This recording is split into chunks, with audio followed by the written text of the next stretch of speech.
Being drunk is better than being sober. I probably drink too much when I go out. Just drink gin and tonic until I can't stand up anymore. No, sometimes I never know where I'm going to end up.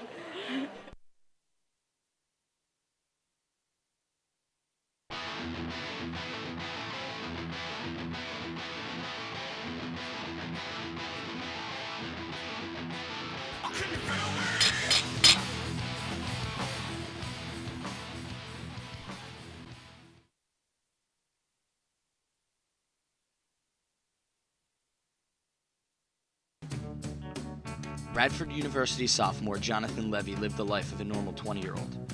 While growing up, he was active in sports and was now pursuing a business degree. He looked forward to a bright future, but would never see one after Halloween night, 1997. It was a warm-up party where there was some significant drinking going on. He obviously got drunk at the warm-up party. They were only there a half hour or so, but they obviously drank a lot. After a half hour at the warm-up party, he jumped in. Everyone jumped in different cars. He just got in the car with the wrong guy. The driver and John, when they were said to be going up a hill on a 2-lane highway, going across the median, they were said to be going between 85 and 95 miles an hour when they slammed head-on into another car. John, my son, and the driver were both instantly killed. The boy in the back seat suffered loss of part of his foot, loss of an eye, over 100 broken bones, and an amount of brain damage. Cruising up this road so fast, just trying to get to this other part, and just weren't thinking because we were all so drunk. There was bits and pieces of glass and other stuff all over the road, and the whole car was just totally compacted. It was just crunched together. And he said that the two people that were up front, one of the guys, his head like hit the top of the roof and it split half his head right off. And the other guy went directly through the windshield. And he told me that my body was halfway hanging out the side window of the car. And that the glass from the window actually was what cut my eye. This is a fake eye. Then I have a pole in my leg, all the way down my right leg, and I have a pole in my arm all the way down my right arm, and I had my spleen removed. He thought we were all dead. He had the other two guys that were sitting up front already zipped up in a body bag. They were zipping me up until the one rescuer said, "Wait, no, he has blood coming out of the side of his mouth. I see air bubble in it." So they stopped zipping me up and they took me out, and they said, "He's still alive." The implications here are very, very significant. It's not just a matter of going out, having a drink or two, and forgetting about it. We're really talking about significant risk, not only to the people that are doing it, but to a lot of other people too. Jonathan was very, very close to his sister that was 2 years older. Annika, who was very, very close to John, who wanted John to come up that weekend to go to a party with her, was devastated. She dropped out of school and has just now, 2 years later, started going back to school. A week or so later, one of my son's best friends committed suicide. I can remember him saying over and over, "Dad, trust me, I'll be okay. I know what I'm doing."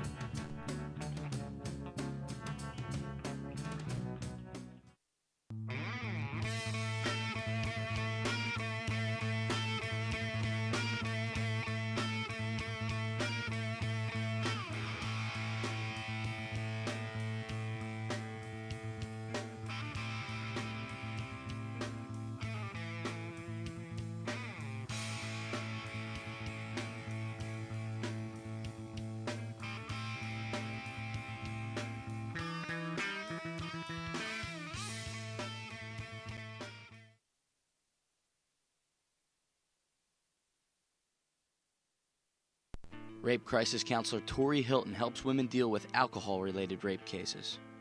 We had one victim. She was a Caucasian, 17-year-old. She had went to a party. I invited to a New Year's Eve party, actually, and was supposed to go with a girlfriend. Girlfriend canceled out, and she decided to go again because there was going to be other females, present at the party, so she pretty much thought it was going to be safe. Went to the party, began drinking pretty heavily. Started out with a couple beers and then started consuming some shots. Then She must have passed out because all she remembers is waking up, and there was one gentleman who actually was already having intercourse with her, and another gentleman screaming in her face. There was also about 5 in total, other men in the room. They were present during the whole incident, and she found out later did participate and have intercourse with her. We believe that it was a gang rape. She tried to get them off, but obviously 2 gentlemen on top of her. I mean, she wasn't very successful, but another guy did come into the room and, tell them to stop. First reaction was to go home and shower. She did feel so dirty, so she spent a lot of hours scrubbing, trying, I guess, wash off the whole memory of the incident. It's never your fault to be assaulted, but, when you do drink, your functioning is way off and you're not going to be in control. And you don't want to put yourself in a situation where you're not in control, where another person could take advantage.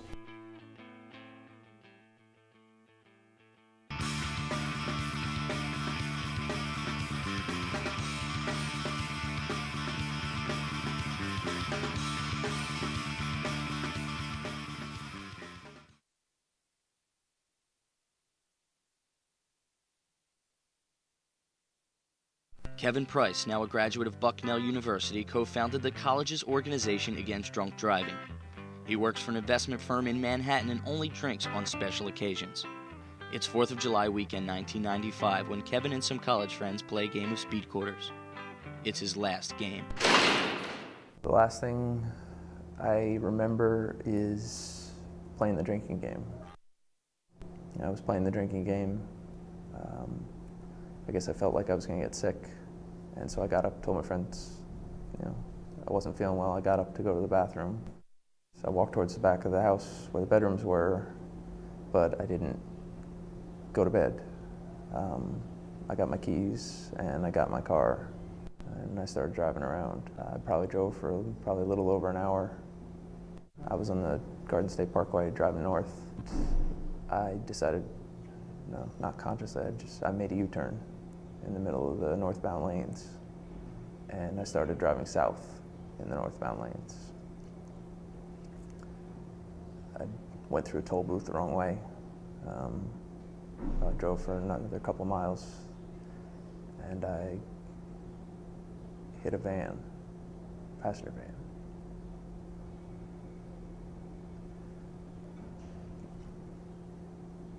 The van had 6 people in it.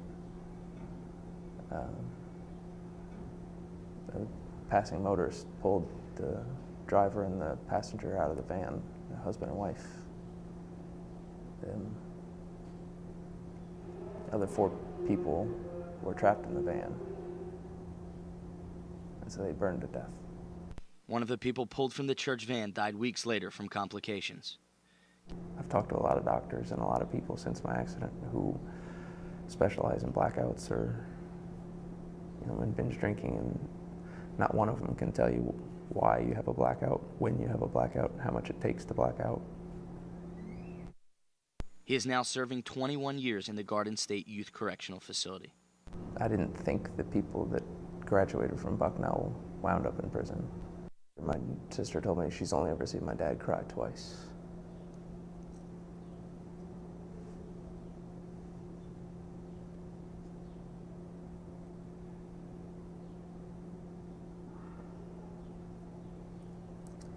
Once when his father died, and then once when I went to jail.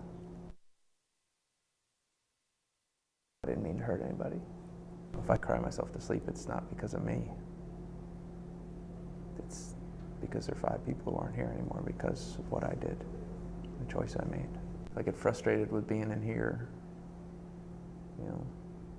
I stop and realize, well, I'm the one who put myself here.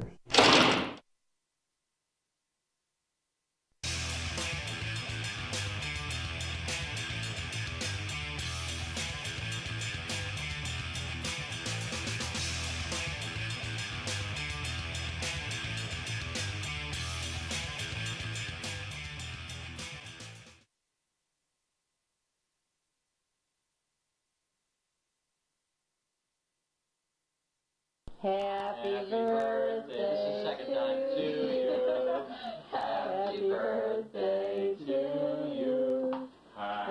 birthday, dear Raheem. Happy birthday to you. Okay, make a wish. Raheem Bath, a 20-year-old Duke University student, has also fallen victim to binge drinking. He was admitted to the Duke University Medical Center with flu-like symptoms. He always said, Mom, I want to be a social drinker. I don't think anything's wrong with that. I don't think he realized the connection between drinking to unconsciousness followed by pneumonia. I think he probably thought he did have the flu. Raheem had a serious case of pneumonia, and this followed an episode of binge drinking.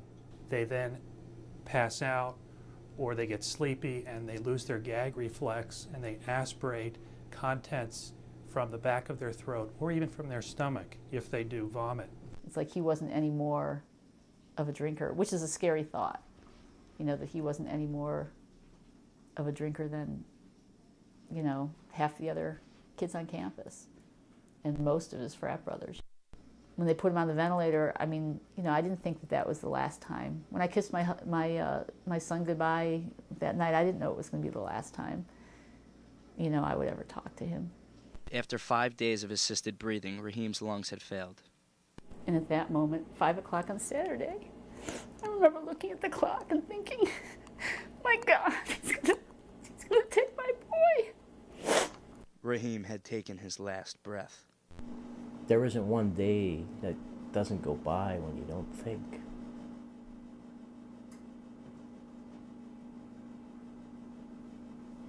You know, losing a child is a tough thing. Losing a son like that, you know, it's a nightmare.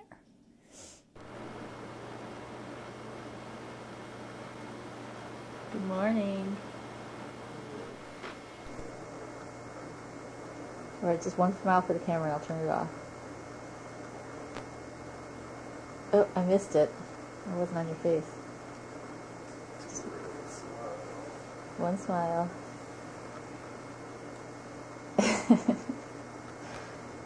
All right.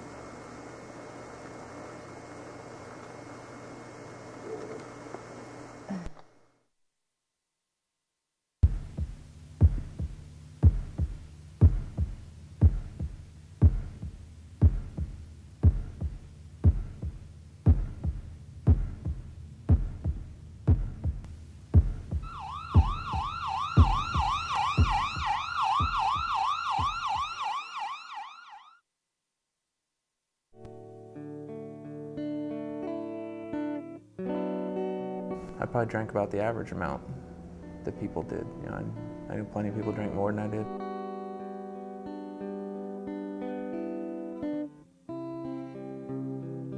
I had the "you can't happen to me" mentality when I was in college, and probably even after college.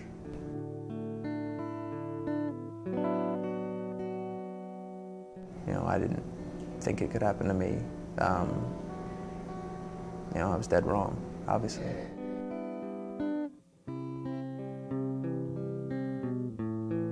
You don't need to drink to be cool.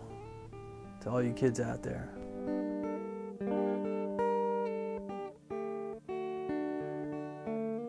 He had said to her, if I make it through this, I'm never touching alcohol again.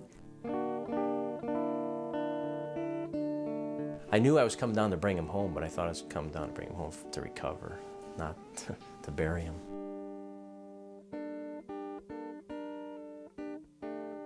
And I'm going to live a long time, you know, without my son.